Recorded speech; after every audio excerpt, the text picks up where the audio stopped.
Hello students, जैसा कि मैंने आप सभी को प्रॉमिस किया था कि एग्जाम से पहले मैं आप लोगों को एक सीरीज दूंगा कुछ वीडियोस की, जहां पे हम एक इसको रिवीजन समझ सकते हैं आप, या एक तरीका जो आप लोग बार बार मुझसे पूछ रहे थे कि सर लो को करने का एक कोई तरीका बेस्ट बताइए जिससे वो याद रह सके। तो इसके लिए मेरी एक कोशिश है, मैं इन सीरीज में कोशिश करूंगा कि मैं कैसे आपके उस लो को सिंपल कर सकता हूँ। क्योंकि जब मैंने लो पढ़ाया था मैंने आपको क्लियरली कहा था कि मैं आपको एक्ट पढ़ा रहा हूँ, तो एक्ट थोड़ा सा एक्ट के तरीके से ही होता है, ठीक है। समहाउ वो थोड़ा बोरिंग लग सकता है क्योंकि उसमें लो वाली फीलिंग होती है। तो उसको अब हम थोड़ा सा इस लगभग 10-10 मिनट के वीडियोज, 8 मिनट 10 मिनट के वीडियोज में उसको थोड़ा इजी करने की कोशिश करने वाला हूँ।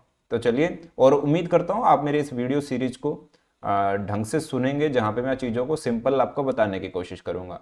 कोशिश रहेगी कि आपको एग्जाम पॉइंट ऑफ व्यू से इंपॉर्टेंट बताऊं, कोशिश रहेगी आपके दिमाग में कैसे इसको इजी तरीके से मैं आपके सेट कर सकता हूं। तो चलिए, टाइम वेस्ट नहीं करते हैं। मैंने बहुत सारी फाइल्स ओपन करके ऑलरेडी हमारे सिस्टम में रखी हुई है, जहां पे मैं थोड़ा स्विच करूंगा बीच बीच में से, और स्विच करने में ही मुझे लगता है थोड़ा सा टाइम इधर उधर होगा। अदरवाइज आप मेरी बातों को ध्यान से सुनेंगे। मैं कुछ लिखने नहीं वाला हूँ, क्योंकि जो मैंने करवाना है वो मैंने बुक फॉर्म में भी लिख के दे दिया, आपको वीडियोज में भी लिख के दे दिया है। मैं यहाँ पे ज़्यादा से ज़्यादा बात करने की कोशिश करूंगा, ज़्यादा से ज़्यादा कम समय में ज़्यादा से ज़्यादा आपको वो कहते हैं ना, ज्ञान आपके दिमाग में फिट करने की कोशिश करूंगा। तो आपका फोकस कुछ लिखने पे नहीं, जो लिखना होगा मैं बता दूंगा, आप सुनने में लगाएंगे, ठीक है। तो चलिए, मेरा नाम है सी ए सतीश नेजा। आप मेरे साथ कर रहे हैं कोऑपरेटिव की तैयारी, जहां पे अकाउंट्स और कोऑपरेटिव लॉ को अब मैं इस शॉर्ट वीडियो सीरीज में बहुत इजी करके देने वाला हूं। एग्जाम ओरिएंटेड, आप सीधा जाके एग्जाम में अच्छे स्कोर कर पाएंगे। तो चलिए शुरू करते हैं वन बाय वन। सबसे पहले तो आज के जो चैप्टर 1 की बात कर रहा हूं, चैप्टर 1 शुरू करूं उससे पहले कोऑपरेटिव के बेसिक स्ट्रक्चर को समझना होगा। तो चलिए फटाफट से समझाता हूं मैं आपको। कोऑपरेटिव है क्या? तो सबसे पहले कोऑपरेटिव का मतलब ये होता है कि कोऑपरेट करना। जब हम 2 लोग बैठे हैं, 4 लोग बैठे हैं, 5 लोग बैठे हैं, तो आपस में कोऑपरेट करके, सामंजस्य करके हम कुछ काम करने की बात कर रहे हैं। यहां पर काम वो होगा जहां पे एक जैसे काम के लिए, जैसे मान लीजिए हाउसिंग सोसाइटी, कोऑपरेटिव सोसाइटी बनती है, तो वहां पे हाउस के, देखिए नाम आ गया ना हाउस के लिए। ऐसे ही आपका डेयरी का सिस्टम है। लास्ट 2 साल पहले डेयरी की वैकेंसी भी आई थी, जो ये आपके बहुत सारे दूध के, जैसे सरस डेयरी वाला, तो ये एक संगठन है जहां पे दूध से रिलेटेड काम हो रहा है। वैसे ही आपका राजफेड है जो मार्केटिंग से रिलेटेड काम है, ठीक है। तो ये सब आपस में एक पर्टिकुलर ऑब्जेक्टिव को लेके, जैसे अभी आप एक टेलीग्राम पे ग्रुप बना लेते हैं पढ़ने का ऑब्जेक्टिव लेके, तो ये भी एक तरह का कॉपरेशन है, ठीक है। कि कॉपरेट होकर आप एक दूसरे को पढ़ा रहे हैं, एक दूसरे की हेल्प कर रहे हैं। हालांकि होता नहीं है, होता कुछ और ही है वहां पे। हम टोटली अगेंस्ट इस तरह के ग्रुप्स के, क्योंकि यहाँ पे लॉस ही लॉस है। मुझे नहीं लगता ग्रुप्स में जो एक्टिव रहते हैं उनका सिलेक्शन भी हो सकता है, ये मेरी फीलिंग है। चलिए वापस आते हैं। तो कॉपरेशन, आपस में मिलकर, एक जो कहते हैं ना साथ ही हाथ बढ़ाना, एक अकेला थक जाएगा, मिलकर साथ निभाना, जस्ट लाइक वैसा ही कुछ। चलिए, अब जब कोऑपरेटिव समझ में आ गया, तो हर स्टेट का अपना एक कोऑपरेटिव लॉ है। देखिए मैं कुछ चीजें बोल रहा हूं, हर स्टेट का मैंने एक वर्ड बोला, तो आपको ये समझ जाना चाहिए कि यहाँ पर कोऑपरेटिव एक्ट की पावर किसके पास है? मैक्सिमम स्टेट के पास है। सेंटर गाइड कर सकता है, हालांकि सेंटर ने अभी मिनिस्ट्री बनाई है कुछ 2-3 साल पहले, और अमित शाह जी उसके सहकारिता मंत्रालय के मंत्री हैं, केंद्रीय मंत्री। क्योंकि कुछ प्रॉब्लम थी कोऑपरेटिव एक्ट में, बहुत ज्यादा लूट ठगी करी गई। जैसे महाराष्ट्र में एग्जाम्पल आता है, हर स्टेट में लूटा गया राजनेताओं के द्वारा पैसा वहां पे, और मिसयूज हुआ। तो अब केंद्र सरकार इसके अंदर अब थोड़ी एंट्री लेने की कोशिश कर रही है, कैसे वो इन चीजों को कंट्रोल करे। आरबीआई को बैंकों का कंट्रोल दिया गया, क्योंकि बहुत सारे घपलेबाजी हुई, पैसे का मिसयूज हुआ, ठीक है। तो चलिए, तो आपको ये समझ में आ गया कि यहाँ पे स्टेट की पावर है, और यहाँ पे हम पढ़ने वाले हैं cooperative act, Rajasthan cooperative act 2001 और उसके रूल्स। आगे बढ़ो तो पता होना चाहिए एक्ट क्या होता है, रूल क्या होता है। देखिए बहुत सारे लोगों को यही नहीं पता होता, कंफ्यूज आप सुनेंगे ना। बहुत सारे लोग, मतलब टीचर्स की भी मैं बात करता हूं यहाँ पे, ऐसा देखा गया है कि जो जीके है, मैथ्स पढ़ाने वाले लोग हैं, जिन्होंने लॉ कभी पढ़ा नहीं, उनको लगता है कि यार ये पढ़ना ही तो है, तो रखो सामने पीडीएफ। आप उनको सुनेंगे ना, वो रूल एक्ट को रूल बोल रहे होंगे, रूल को एक्ट बोल रहे होंगे, और पता नहीं क्या क्या टर्मिनोलॉजी जो होती है ना, जिसका अलग अलग मतलब होता है, वो सब यूज कर रहे होंगे, ठीक है। बहुत ध्यान से मैं वर्ड्स को आप लोगों को बता रहा हूं, ध्यान से सुनिएगा। एक्ट क्या होता है? देखिए सबसे पहले तो कॉन्स्टिट्यूशन है आपका। कॉन्स्टिट्यूशन यानी कि संविधान। ये कानूनों का भी बाप बोल सकते हैं आप, जैसे होता है दादाजी बोल सकते हैं आप इसको। तो जब कॉन्स्टिट्यूशन के अंदर पावर दी गई कानून बनाने की, ध्यान से सुनिएगा, संविधान के अंदर आपको अलग अलग मुद्दों पर, संविधान में क्या होते हैं? आर्टिकल्स होते हैं। ध्यान से सुनना आप, हर चीज में संविधान के अंदर क्या है? आपके आर्टिकल्स हैं। पढ़ते हैं ना, आर्टिकल 31, आर्टिकल 32, आर्टिकल 15, आर्टिकल 14, तो उसके अंदर आर्टिकल्स हैं। वही संविधान आपको क्या उन्हीं आर्टिकल्स में अलग अलग जगहों पे आपको कानून बनाने की पावर देता है। किसको देता है?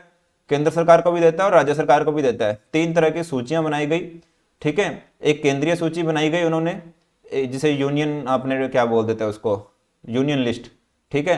एक क्या कहते हैं स्टेट सूची बनाई गई, और एक बनाई गई समवर्ती सूची, कॉन्करेंट लिस्ट, जहां पे दोनों को पावर दी गई। ये आपने ऑलरेडी पढ़ रखा है, मैं कुछ नया नहीं बता रहा हूं आपको।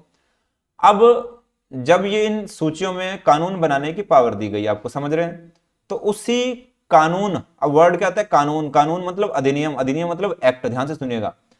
तो एक्ट के अंदर क्या होते हैं? सेक्शंस होते हैं, ध्यान रखेंगे। एक्ट के अंदर क्या होते हैं? सेक्शंस होते हैं, धाराएं होती हैं। अच्छा, उन धाराओं के अंदर उस एक्ट से संबंधित डिफरेंट डिफरेंट बातें करनी है। तो हमने कौन सा एक्ट करना है? राजस्थान कोऑपरेटिव सोसाइटी एक्ट 2001, ध्यान रखिएगा। अब रूल क्या चीज होती है, ध्यान से सुनिए। रूल इस एक्ट में, अब ध्यान से सुनिए, संविधान के अंदर पावर है कानून बनाने की, कानून यानी कि एक्ट बनाने की। उस एक्ट को और विस्तार देने के लिए उससे संबंधित बनाए जाते हैं रूल्स। समझ आ रहे हैं आपको? उस एक्ट को विस्तार देने के लिए, जैसे यहां पे बनाया गया राजस्थान कोऑपरेटिव एक्ट 2001, ठीक है, जिसको राष्ट्रपति की मंजूरी कब मिली?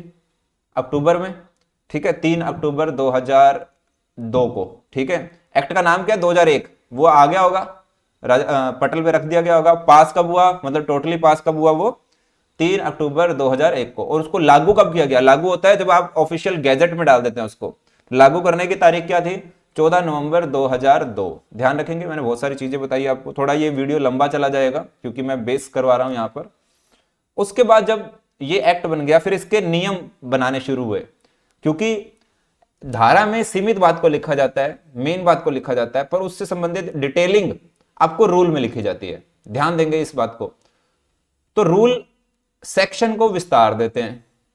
मतलब एक चीज यहां पे मैं और आपको ध्यान दे रहा हूं कि जब सेक्शन लिखा हुआ, मान लीजिए सेक्शन 3, अब उससे संबंधित जब आप रूल पढ़ेंगे तो उससे संबंधित रूल भी वहां पे हो सकता है। जरूरी नहीं है सभी सेक्शन के रूल्स भी होंगे। क्लियर है ये वाली बात? और जरूरी नहीं है कि एक सेक्शन का एक ही रूल होगा ना। अभी आप देखेंगे एक ही सेक्शन के हो सकता है 4 रूल हो, 7 रूल हो, और हो सकता है एक सेक्शन का एक रूल भी हो। क्लियर है ये वाली बात? Okay sir. जरूरी नहीं है सेक्शन का रूल हो भी। ये बहुत सारी चीजें आपको समझनी है। मान लीजिए एक सेक्शन ने अपनी बात वहीं पूरी कर दी, उसको रूल की जरूरत ही नहीं है, पर हो सकता है एक सेक्शन ने अपनी बात जो सेक्शन में लिखी है उसका विस्तार उसको रूल में कई जगह देना पड़ रहा है, और ऐसा बहुत जगह है आपके। अब ये देखिए, अब पिक्चर में आता है कोऑपरेटिव जो रूल्स हैं 2003, समझ गए आप? अब वो कब पास हुए थे? वो 30 अक्टूबर 2004 को गैजेट में डाले गए। गैजेट मतलब वो जो हाथ आपने देखा है ना अशोक स्तंभ वाला, वो सरकार का नोटिफिकेशन आता है। पहले वो पेपर फॉर्म में आता था, अब वो इंटरनेट पे डाल देते हैं, जिसे ऑफिशियल गैजेट बोलते हैं, राजपत्र बोलते हैं। तो आपने बहुत सारी तारीखें यहां पर सुनी, ठीक है।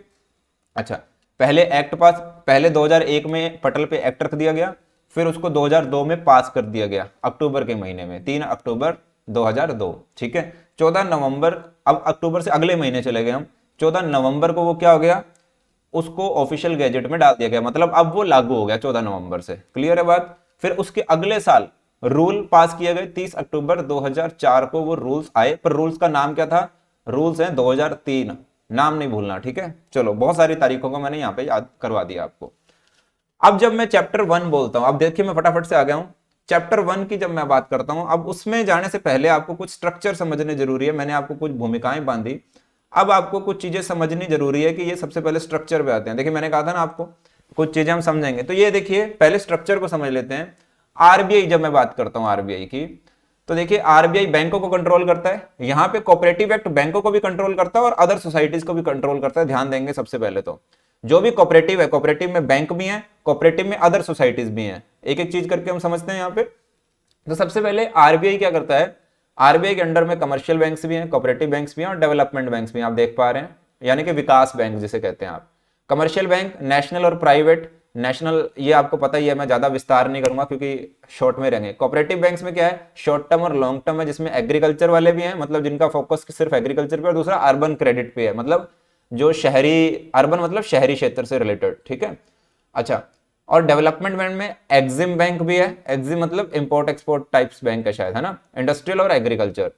अब हम आते हैं कोऑपरेटिव के ऊपर बात करते हैं। कोऑपरेटिव के यहाँ पे भी बैंक्स की बात हो रही है, क्योंकि हम पर्टिकुलरली यहाँ पे किसकी बात कर रहे हैं? आरबीआई से। आप समझ गए होंगे कि आरबीआई का कंट्रोल इस पे है कैसे।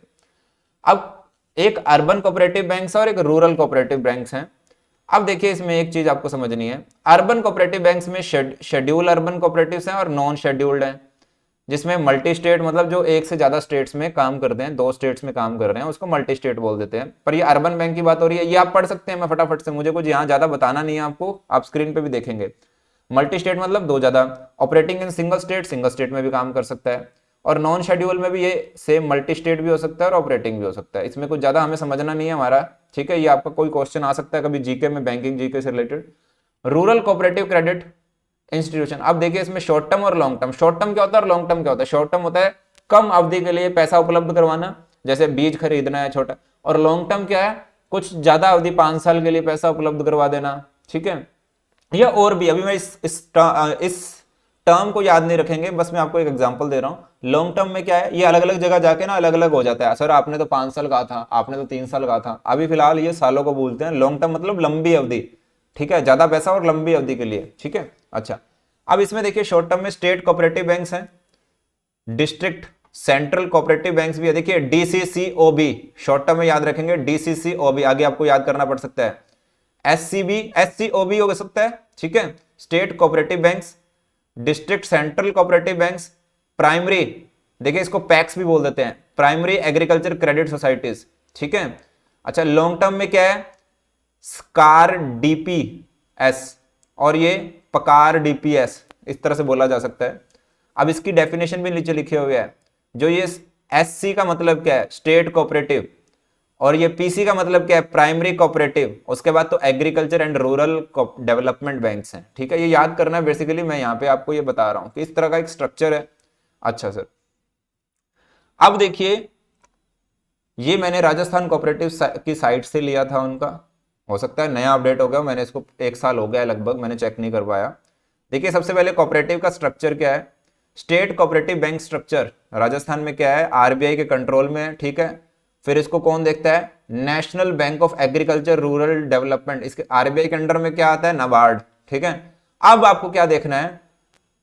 देखिए आरएसटीसीबी, ध्यान देंगे, आर ये लिखा हुआ है Rajasthan state cooperative bank, RSTCB Rajasthan state cooperative bank.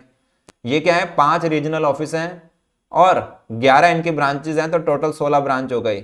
ध्यान देंगे, जो ये स्टेट कोऑपरेटिव बैंक्स हैं इनकी 16 टोटल ब्रांचेज हैं, जिसमें 5 क्या हैं? रीजनल ऑफिस हैं, ठीक है, और 11 अदर ब्रांचेज हैं। चलो उसके बाद देखिए डीसीसीबीएस डिस्ट्रिक्ट लेवल पे है। देखिए यहाँ पे हमने इसकी डेफिनेशन पीछे भी पढ़ ली है।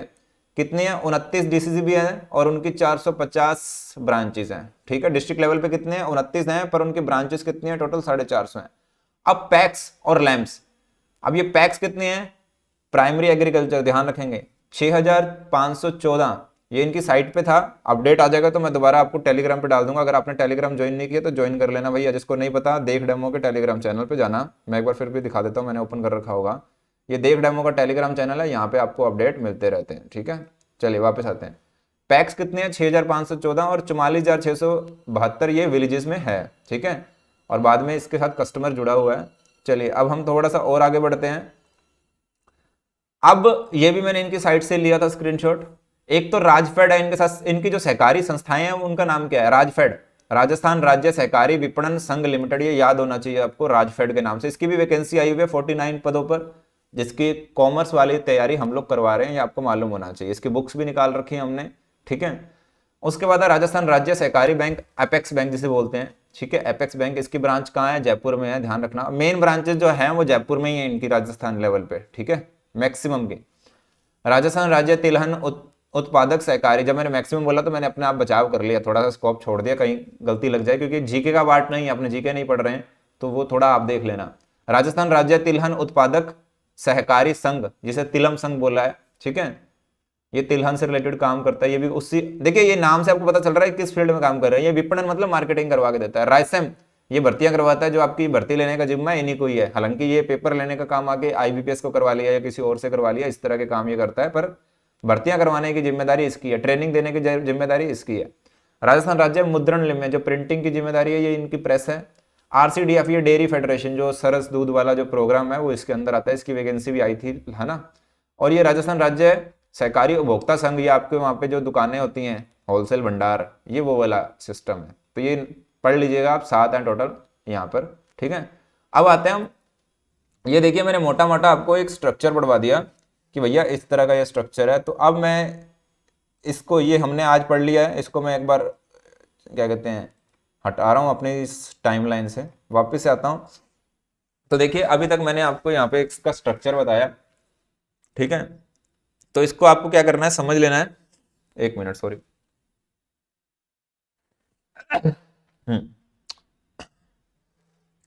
तो ये देखिए, ये कोऑपरेटिव बैंक का मैंने आपको एक बेसिक स्ट्रक्चर समझा दिया कि किस तरह से ये स्ट्रक्चर करता है। तो आपने यहाँ पे पढ़ लिया भैया, एक्ट क्या होता है, संविधान से पावर लेता है और एक्ट के अंदर सेक्शंस होते हैं, उस सेक्शन का विस्तार आपको रूल्स में मिलता है।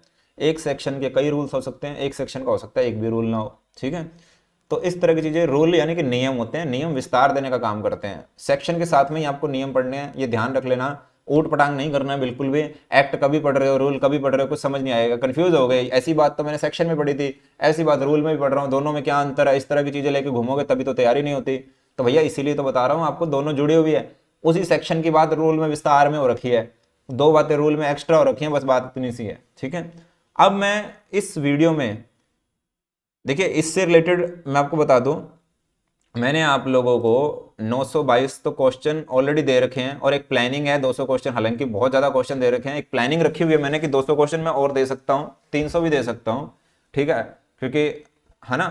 बट कितने देने हैं वो डिपेंड करेगा, चैप्टर वाइज भी होता है। जैसे चैप्टर नंबर 4 में 118 क्वेश्चन है, चैप्टर नंबर 12 में 157 क्वेश्चन भी हैं, चैप्टर नंबर 15 छोटा सा है तो 11 क्वेश्चन भी है। हालांकि मैंने चैप्टर 17 भी बनाया है, ठीक है, अभी उसके क्वेश्चंस भी ऐड कर दूंगा। 17 में बेसिकली शेड्यूल थे, ठीक है, ए बी, तो उसके रिलेटेड 2-4 क्वेश्चन, 10 क्वेश्चन और हो सकता है मैं ऐड करूं उसके अंदर, इंटरेस्टिंग क्वेश्चन आने वाले हैं।